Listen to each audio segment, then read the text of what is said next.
हम लोग पिछले वीडियो में एक छोटा सा क्लिप बनाकर देखे थे। आज अभी हमारे पास बोर्ड नहीं है, फिलहाल हम कॉपी पर एक सवाल बना रहे हैं।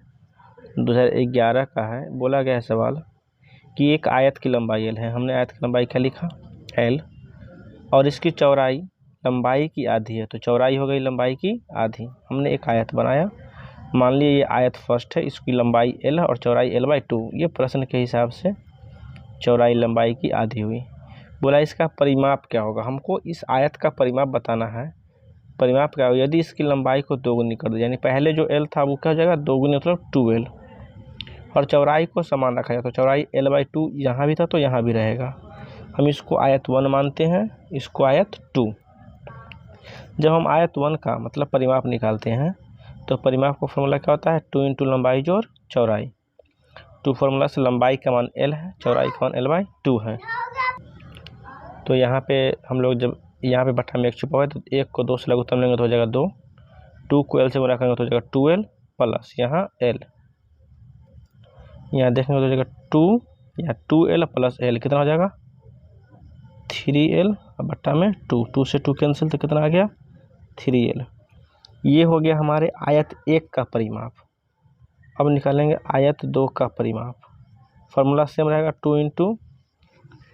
2 इंटू लंबाई जोड़ चौड़ाई। तो अभी लंबाई कितना होगा 2l प्लस चौड़ाई कितना होगा l/2। ठीक है, लघुत्तम करेंगे तो यहाँ से हो जाएगा 2 दूनी 4l प्लस l बट्टा में 2। ये लघुत्तम लेके आ जाएगा 2 गुना 4×1 5l बट्टा में 2, 2 से 2 कैंसिल तो कितना है 5l। देखिए ये आंसर मेरा इसलिए नहीं होगा क्योंकि बोला क्या गया था सवाल में, देखिए गौर से बोला था कि इस आयत का परिमाप क्या होगा जब हम लंबाई को दुगुना कर दें। तो लंबाई दुगुना करने के बाद जो हमारा आंसर आया है वो आया है 5l, इसलिए इसका आंसर क्या होगा 5l। देखिए दूसरा सवाल है, ऑप्शन ए दिया है बोला 4 का स्क्वायर, ऑप्शन बी दिया है 2 गुने 2 गुने 2 का स्क्वायर, ऑप्शन सी दिया है बड़ी ब्रैकेट छोटी ब्रैकेट 2 + 2 का होल स्क्वायर, फिर बड़ी ब्रैकेट का स्क्वायर, और ऑप्शन डी दिया है 2 + 2 + 2 का होल स्क्वायर। पूछा गया कि इसमें सबसे बड़ा कौन है। ठीक है, तो आप इसको सिंपल है, इसको आप तोड़ लीजिएगा। 4 का स्क्वायर 16 होता है, इसको तोड़िएगा तो 2 दूनी 4 दूनी 8, और 8 का स्क्वायर करेंगे तो 8 8 64। इसको तोड़िएगा तो 2 2 4, 4 का स्क्वायर 16, और फिर इसका स्क्वायर है 16 का स्क्वायर 256। तो इसको जोड़िएगा तो 2 4 6, और 6 का स्क्वायर हो जाएगा आपका 36। तो आप इसमें देख लीजिए सबसे बड़ा कौन है, ऑप्शन नंबर सी। देखिए सवाल नंबर 3 जो है ना वो एक रीजनिंग टाइप का, इसको समझना पड़ेगा। बोला गया है कि 4 और ये जो एक ऑपरेटर है 3 बराबर, इसका मतलब क्या है 4 जोड़ 5 जोड़ 6। फिर अगला ऑपरेटर है 5 ऑपरेटर 4, इसका अर्थ हुआ 5 जोड़ 6 जोड़ 7 जोड़ 8। ठीक है, अगला ऑपरेटर है 6 ऑपरेटर 4, तो लिखा है 6 जोड़ 7 जोड़ 8 जोड़ 9। पहले इसको समझिए, इस ऑपरेटर को देखिए, यहाँ 4 है तो शुरुआत 4 से किया, और ऑपरेटर के बाद 3 है ना, तो 4 के बाद लगातार 3 अंक लिखेंगे 4 5 6। फिर यहाँ 5 ऑपरेटर 4 है तो 5 के बाद लगातार 4 अंक लिखेंगे 5 6 7 8। ठीक है, उसी प्रकार से 6 ऑपरेटर 4 है, मतलब 6 के बाद 4 अंक, देखिए 6 7 8 9। तो सवाल क्या बोला है, तो n ऑपरेटर 8 का मतलब क्या होगा। तो हम लोग n के बाद 8 को मतलब लगातार लिखना है। देखिए 6 के बाद हम 7 लिखे, कितना जोड़ के 1 जोड़ के, फिर 7 के बाद 8 लिखे, कितना जोड़ के, तो 7 में भले 1 जोड़ रहे लेकिन 6 में तो 2 जोड़ रहे हैं, तो इसको हम लोग लिखेंगे पहला तो खुद n हो जाएगा, प्लस हमको 8 बार लिखना है, ये हुआ 1 बार, फिर लिखेंगे n + 1, ये हुआ 2 बार, फिर लिखेंगे n + 2, ये हुआ 3 बार, फिर लिखेंगे n + 3 ये हुआ 4 बार, फिर n+4 ये हुआ 5 बार, फिर n+5 ये हुआ 6 बार, फिर n+7 ये हुआ कितना बार, सॉरी 5 के बाद 6 लिखेगा, n+6 ये हो गया 7 बार, फिर लिखेंगे n+7 ये हो गया 8 बार। देखिए यहाँ 8 था तो 1 बार, 2 बार, 3 बार, 4 बार, 5 बार, 6 बार, 7 बार, 8 बार। हम यहाँ +1 2 3 4 5 क्यों लिखे तो इसको समझिए। जैसे देखिए 4 के बाद हम 4 लिखते तो 5, तो आखिर 4 में 1 जोड़े तब तो 5 आया, फिर 4 में 2 जोड़ेंगे तो 6। उसी प्रकार से देखिए 5 में का 5 लिख दिए, फिर 5 में 1 जोड़ेंगे तो 6 होगा, फिर 5 में 2 जोड़ेंगे तो 7 होगा, फिर 5 में 3 जोड़ेंगे तो 8 होगा। उसी प्रकार से हम लोग n का n लिख दिए, फिर n में 1 जोड़े, फिर n में 2 जोड़े, फिर n में 3 जोड़े, ऐसे कितना बार करना है 8 टाइम्स। तो 8 टाइम्स हम लोग 7 बार ही लिखेंगे तो पूरा जाएगा। अब इस पूरा को जोड़ दीजिए, अब पूरा को जोड़ना तो आसान है, देखते हैं n का बार है 1 2 3 4 5 6, ठीक 7 8 यानी 8 बार n हो गया। टोटल अंक को जोड़िए 1 2 3 3 3 6 6 4 10 10 5 15 15 6 21 21 7 28, ये हो गया आपका आंसर। अब एक सवाल है सीटेट कहीं 2012 का, बोला क्या गया है एक पेंसिल का मूल्य 2.5 रुपया है। एक पेंसिल का मूल्य कितना है 2.5 रुपये यानी 2.5 लिख सकते हैं। अमित 1.5 दर्जन, कितना अमित जो है 1.5 दर्जन, 1 दर्जन में 12 होता है तो 1.5 दर्जन में कितना हो जाएगा 18 पेंसिल खरीदा, ठीक है। और दुकानदार को 100 रुपये का एक नोट देता है। तो पहले देखते हैं कि खर्चा कितना किया। देखिए एक पेंसिल का 2.5 रुपया तो 18 पेंसिल का, आप इसको नॉर्मल आसानी से जोड़िएगा तो 18 दूनी 36 रुपया, 18 को 98 9 रुपया, तो 36 9 45 हो जाएगा आसानी से। लेकिन अगर आप मैथ के हिसाब से गुना करके निकालिएगा तो 18 पेंसिल का मूल्य निकालने के लिए क्या कीजिएगा आप 18 को एक पेंसिल के दाम से गुना कीजिएगा। जब आप इसको गुना कीजिए तो 450 आएगा, एक अंक का दशमलव तो कितना आ गया 45 रुपये। अमित दुकानदार को कितना रुपया दिया है, वो दुकानदार को दिया 100 रुपया। अब आप जब दुकान में जाइएगा 45 रुपये का सामान लीजिएगा और 100 रुपये का नोट दीजिएगा तो कितना पैसा वापस देगा। इसके लिए सिंपल हम इसको क्या करेंगे 100 में से 45 को घटा देंगे और घटाएंगे तो कितना आएगा 55 रुपया। कोई दिक्कत है इसमें। देखिए एक सवाल है 1000 के पूर्ववर्ती, पूर्ववर्ती का मतलब होता है पहले और परवर्ती का मतलब होता है बाद। पूर्ववर्ती का मतलब पहले, परवर्ती का मतलब बाद। तो 1000 का पूर्ववर्ती जो होगा वो होगा 999, जबकि ऑप्शन में दिया है 1001, यानी ये गलत है। हमको इसके पूर्ववर्ती मतलब पीछे बताना है, तो 999 होना चाहिए था, लेकिन दिया कितना है 1001, यानी ये आगे दे दिया। इसको परवर्ती कहेंगे तो ऑप्शन पहला गलत हो गया। ऑप्शन दूसरा है 1000 के फिर से पूर्ववर्ती ही है और लिखा है 1002, तो ये तो होगा ही नहीं, क्योंकि पूर्ववर्ती मतलब पीछे, यहाँ तो ये आगे है। फिर ऑप्शन सी है 1000 के परवर्ती, परवर्ती का मतलब होता है आगे, तो ये 1000 का 1000 ही लिखा है, जबकि परवर्ती का मतलब अगर आगे होता है तो 1000 के परवर्ती मतलब 1000 के आगे। और ऑप्शन डी लिखा है 1000 के पूर्ववर्ती और ये है 999, यानी ये पीछे है, मतलब ये ऑप्शन सही है। सवाल नंबर 3 है एक दुकान में 239 खिलौना है। कितना खिलौना है 239 खिलौना पहले से है, 70 और खिलौना लाया गया, तो लाएंगे तो जोड़ेंगे मतलब 70 को और आया, तो आप इसको जोड़िएगा तो 099 हो जाएगा, 7 3 10 के 0 हासिल 1 2 1 3, यानी अब दुकानदार के पास कितना खिलौना हो गया 309। उनमें से 152 बिक गया, बिकने का मतलब ख़त्म हो गया, ख़त्म मतलब घटाओ, तो घटाइए, 9 में से 2 जाएगा तो 7, यहाँ बचेगा हासिल देंगे तो 10, 10 में से 5 घटेगा 5, यहाँ 2 और 2 में से घटेगा तो 1। तो बोला कितना खिलौना बच गया, तो बचा कितना 157। अगला सवाल है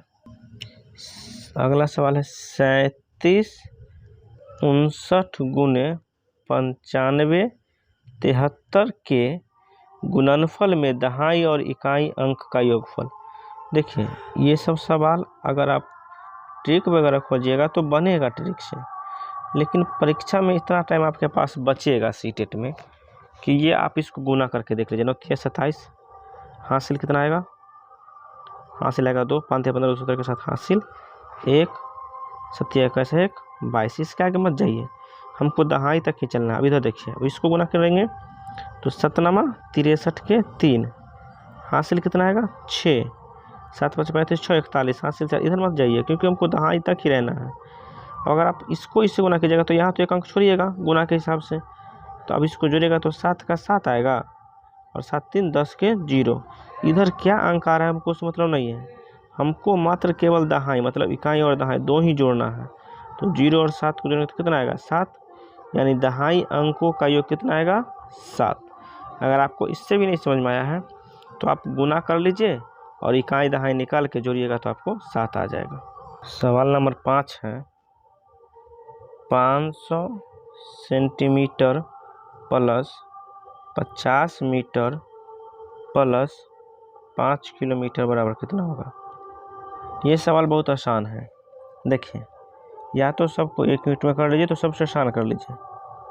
500 प्लस 1 मीटर में कितना होता है, 1 मीटर में होता है 100 सेंटीमीटर, और 1 किलोमीटर में होता है 1000 मीटर, और अगर इसको सेंटीमीटर में कन्वर्ट करेंगे तो 1000 को फिर एगो 100 से गुना करेंगे तो कितना आ जाएगा 1 लाख। कितना आ जाएगा 1 लाख सेंटीमीटर। यानी कह सकते हैं हम कि 1 किलोमीटर में कितना होता है 1 लाख सेंटीमीटर और 1 मीटर में 100 सेंटीमीटर। तो 500 तो पहले से सेंटीमीटर में है, अब 50 गुने मीटर को बदलेंगे सेंटीमीटर में तो 100 से गुना कर दीजिए, जोड़ 5 और किलोमीटर को बदलेंगे सेंटीमीटर में तो 1 लाख से गुना कर दीजिए। अब इसको जोड़ी, पहले गुना कर लीजिए। 500 प्लस इसको गुना करेंगे तो 5 पर 000 और इसको गुना करेंगे तो 5 पर 5 को 0, 3 और 2 5। अब सिंपल है, अगर इसको भारी लगता है तो सीधा लिख के जोड़ लीजिए।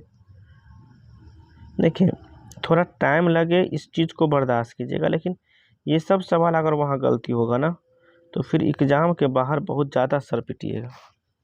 इसीलिए थोड़ा वक्त लेकर के और सवाल सही बनाइए, क्योंकि आपके जीवन का बात होता है। ये सब जोर भले लगता है कि जोर है, लोग इसको हल्के में लेता है और ऑप्शन इतना क्लोज देगा कि आप सोच नहीं सकते हैं। आप हल्का मिस कीजिएगा गलती हो जाएगा। ये सेंटीमीटर में हुआ, मान लीजिए कि वहाँ ये आंसर है ही नहीं सेंटीमीटर में, तो कुछ नहीं करना। अगर इसको मीटर में बदलना है तो 2 0 कम कीजिए, क्योंकि यहाँ 2 0 होता है। तो अगर मीटर में लाइएगा तो 50 55 मीटर। अगर किलोमीटर में लाना है तो आप यहाँ से इस मीटर को किलोमीटर में बदलने के लिए 1000 तो 3 0 इधर ले आइएगा तो 5.055 किलोमीटर हो जाएगा। देखिए मीटर के लिए बट्टा में 2 0 करते तो 2 0 से 2 0 कट के तो ये हो जाएगा इतना मीटर। अब इसके बट्टा में जब 3 0 कीजिएगा तो चूँकि ये तो कटेगा नहीं पूरा, तो 3 0 के बदले 3 अंक के बाद दशमलव हो जाता है तो इतना किलोमीटर। अब आप ऑप्शन देखिए कि आंसर सेंटीमीटर में है कि आंसर मीटर में है कि आंसर किलोमीटर में है। अगर तीनों में है तो एक से अधिक आंसर होगा, और नहीं अगर कोई एक है तो एक ही होगा। ज़्यादातर आंसर एक ही होता है, मतलब कोई एक ही देगा तीनों में से। बीपीएससी का एग्ज़ाम होता है तो उसमें 3 ऑप्शन रहेगा, तो इनमें से एक से अधिक हो जाता है। अगला सवाल है 63606 में 6 के स्थानीय मानों का योग। देखिए पहले स्थानीय मान निकालना सीखते हैं। 63606 यहाँ पे हम लोग आगे बताएंगे। एक स्थानीय मान होता है और एक अंकित मान होता है। अंकित मान में जिसका पूछता है वही हो जाता है। जबकि स्थानीय मान में 6 का निकाला है ना, तो इसमें देखिए 6 यहाँ यहाँ 3 जगह है, तो पहले इसका निकालिए। 6 का 6 लिखाएगा। इसके आगे क्या गो अंक है? 1 2 3 4 गो, तो 4 गो 0 लिखिए।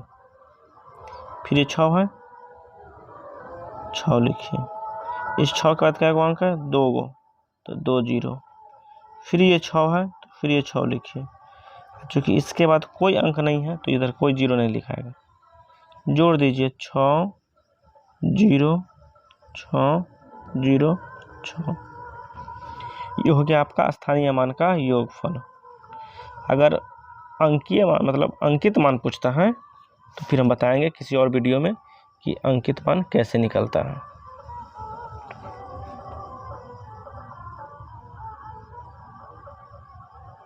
देखिए अगला सवाल है 5671 और उसके अंकों को पलट देने पर प्राप्त संख्या। तो इसको पलट दीजिए। 1 7 6 5 का अंतर माने क्या होता है?